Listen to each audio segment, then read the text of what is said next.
Hi, it's the old guy. Today we're going to talk about the Thunderbolt display made from 11 to 16. We're going to compare it to this Studio display, which is the newest screen from Apple.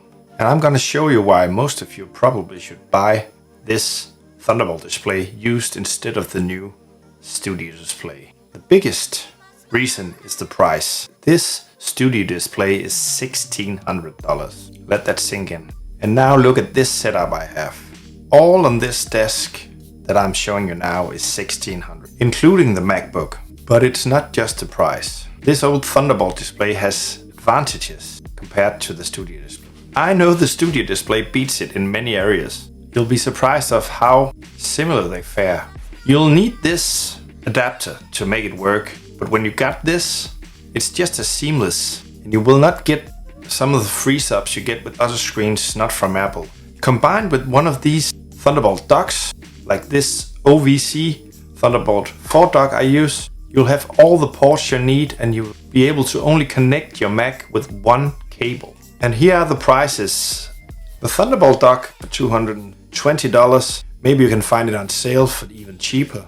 The two screens, I gave $150 per screen with the adapter included. And that leaves you over $1,000 to buy a Mac. As you see here, we are well integrated with the screens. When you're making a screen capture, it lights up the screen.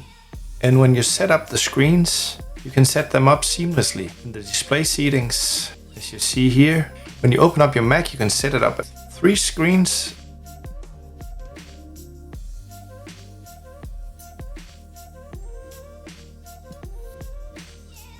And when you close the Mac again, it goes back to the 2 screens you set up earlier. It remembers the settings and there are no hiccups. The experience is just as good as on the Studio display. Now let's compare the 2 screens one more time. Both the screens have great colors out of the box, seamless compatibility and scaling. These 2 screens share the same size, the same refresh rate, the same brand and the same colors. They both have an HD webcam. It's better on the Studio display, but it's not that good. I would use another webcam anyway. Both got good speakers and good mics. Let's go to the advantages of the Studio display. It's brighter, lighter, slimmer and newer. And that means it got newer ports. It also has smart functions. It has iPhone 11 built into it, a chip from the same chip as that one.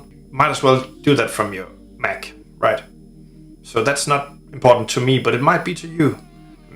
It got twice the resolution. That can be a deal breaker with the old Thunderbolt. This resolution thing has got some disadvantages too. Or correction. The Studio display has got a problem when you hook up more than one Studio display, because you can not only use one port.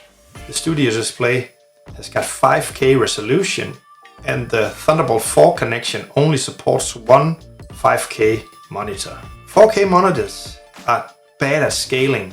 That's why Apple has used 2.5K or 5K screens. They scale a lot better on Apple products. But you would not be able to make the same setup I just showed you because you need to plug in 2 cords. And you might say that 2.5K resolution is not enough for you, but I think you get the best of both worlds. At the same time, you can change the power cable. On the Studio display you can't, and you got more ports. Even though they're older, you got more ports. And the last and the biggest one for me is the price. $1,600 compared to $150 for a screen that gives you 95% of the Studio display. Buy from the old